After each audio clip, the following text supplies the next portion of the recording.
Jika kita bahaskan mengenai Atlantis, pasti ramai di antara anda yang telah pernah mendengar sebuah kisah, iaitu Atlantis, kota yang hilang. Tetapi pernahkah anda mendengar mengenai sebuah lagi kisah, iaitu kisah kota yang hilang yang bernama El Dorado, legenda kota emas yang hilang? El Dorado merupakan salah satu kota paling dicari kerana kononnya banyak sekali emas yang terdapat di kota ini. Maka dari itu, El Dorado dikenal sebagai kota emas dari sebuah kerajaan yang tidak diketahui yang ditemukan di hutan Amerika Selatan.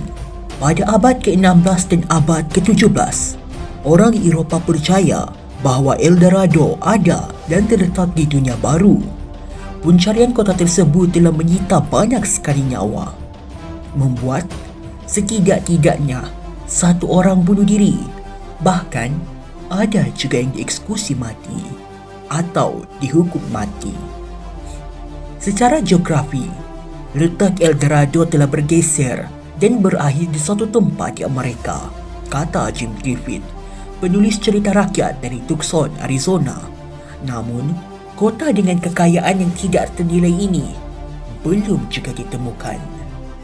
Ratusan tahun lamanya, pemburu harta karun dan sejarawan giat mencari di mana letaknya El Dorado, sebuah kota emas yang hilang.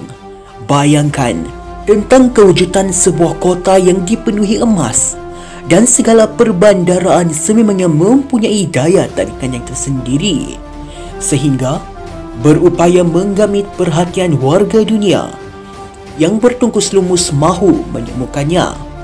Walaupun banyak ekspedisi pencarian telah dilakukan di seluruh Amerika Latin, kota emas tersebut kekal menjadi sebuah legenda tanpa dapat dibuktikan kewujudannya. Kisah El Dorado berasal usul dari legenda suku Muisca setelah melakukan perpindahan sebanyak 2 kali. Kali pertama pada tahun 1270 sebelum Masihi dan kali kedua pada 800 sehingga 500 sebelum Masihi. Suku Muisca menempati Cundinamarca dan Boyaca yang terletak di Colombia. Menurut legenda yang dicatatkan oleh Rodriguez Preli di dalam El Cornero, suku Muisca mengamalkan sebuah ritual bagi setiap raja yang baru dilantik, di mana ritual ini melibatkan debu emas dan berangan berharga lain. Ketika mana raja baru ditabalkan, banyak ritual dilangsungkan sebelum si raja dibenarkan untuk mentadbir kerajaan. Dalam salah sebuah ritual berkenaan, raja akan dibawa ke tasik Guatibata, di mana di sana si raja akan ditelanjangkan dan dilumurkan dengan debu emas.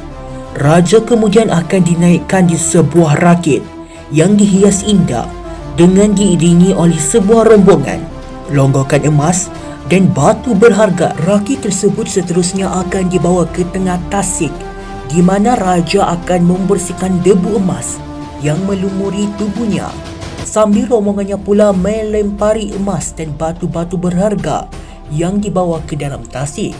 Ritual ini bertujuan sebagai sembah korban buat dewa sembahan suku Muisca. Bagi mereka, El Dorado bukanlah nama yang merujuk kepada kota, tetapi istilah yang diberikan kepada raja yang menjadi watak utama dalam ritual tersebut. Pada tahun 1534, 2 orang konquistador yang bernama Lazaro Fonte dan Hernan Perez de Quesada masing-masing cuba mengeringkan tasik Guatavita. Semasa melakukan projek tersebut, mereka menemui longgokan emas di tebing tasik.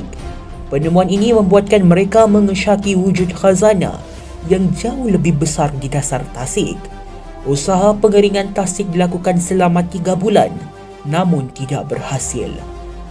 Mengeringkan kontannya sekaligus tiada harta karun yang dapat ditemui. Seterusnya, Pada tahun 1580, satu lagi cubaan untuk mengeringkan tasik Guatavita dilakukan. Kali ini oleh seorang usahawan yang bernama Antonio de Sepulveda. Sama seperti sebelumnya, beliau turut menemui kepingan emas di tebing tasik. Namun harta karun yang kononnya terdampar di dasar tasik tidak dapat dijumpai. Pencarian demi pencarian terus dilakukan di tasik Guatavita dengan pihak yang terlibat menganggarkan tasik itu menyimpan longgokan emas yang bernilai 300 juta. Seperti mana yang diduga, kesemua cubaan tersebut pulang dengan tangan kosong. Segala usaha pencarian akhirnya berhenti apabila kerajaan Colombia mewartakan tasik itu sebagai kawasan lindungan pada tahun 1965.